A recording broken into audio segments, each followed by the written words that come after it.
So I'm just going to close with a few brief observations about Singapore and where I think you might productively go forward. And interestingly, it comes back to that first where in the world is Singapore discussion. What I think you need to do is you need to move from big to small. You are doing amazing things. I mean, this is the most ridiculously wonderful building there ever was. Okay, and it sends a fantastic message about how creative, innovative, and how you can have two ridiculous ideas at the same time, which is people swimming on the 50th floor. And I also have to say that I think a lot of the architecture. I went for a long walk around again yesterday, just to refresh myself. And I mean, you have done some really great stuff here. There is just marvelously innovative and interesting looking, high intensity architecture. But you've also done some stuff that is just a tad too heavy. And this is, I must admit, makes me a little bit nervous when I look at this. And there are a bunch of things going on here that, if you imagine this extrapolated all the way down to the waterfront, I'm not sure you're going to like what you've got. It has to do with both the massing and the monochromatic quality of it, but it also has to do with street relationships at the micro, which aren't working very well. And it's a truism to say high density succeeds or fails at the street. And this is where you have to make it work. And I'm not sure it's clear that it is working right now. I have to tell you another interesting thing, and I'm more and more convinced of, is I'm full of admiration for all of your car management policies. I mean, every other city in the world would die for how aggressively anti-car you are.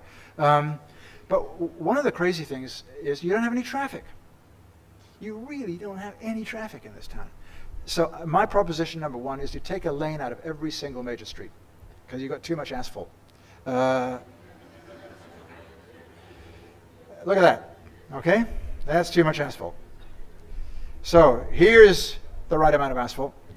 Any of you who've been to New York lately will know that essentially what they have done there is they have retired great chunks of their road system in Central Park, but they've also taken great chunks of their road system out for bike lanes. So all of the avenues have basically had one lane of traffic removed. This is very interesting, counterintuitive, but has there been any downside to this? Au contraire, there's been a huge upside to it. People are having a lot of fun. And at the same time, what does New York do to make all of that density work? They spend a lot of time on the micro, these beautiful spaces that they make all around. Now, you need no education on how to make the micro work. You've got lots of high quality, smaller places. And I love eating in these markets. One across the road here is fantastic. And this is my favorite restaurant in Singapore. But what's interesting is one of the reasons this works is, as I understand, I probably got the history wrong on this, but Sir Stamford Raffles said, 5-foot step back, please, everywhere. You need to start to come up with some similar rules for your high density areas, and particularly that Marina Bay area. This is 57th and Madison, a big office district right in the middle of New York City. Here they have taken one of the street lanes out for bikes. There's a lot of traffic, but the whole street edge is vibrant, is active, it works. There's no reason there's not tension between activity and congestion and urban activity. In fact, I think congestion is your friend. You actually want to slow stuff down a little bit here and create a bit of congestion. Canary Wharf, very interesting what they've done to absorb that density at the grade. You're looking right now at the end of the photograph is the Canada Square Tower, the highest tower.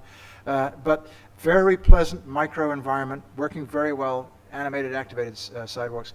And another one right near the City Hall in London called More London, where they've just managed to tighten the district, very narrow walkways, because as it was pointed out to me before, you really do have to worry about climate moderation and your unique climate. When you talk about your unique climate, I'll talk about my unique climate one day. There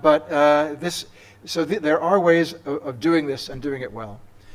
So that's your challenge for the next while, and thank you, and I'd be happy to open and answer any questions.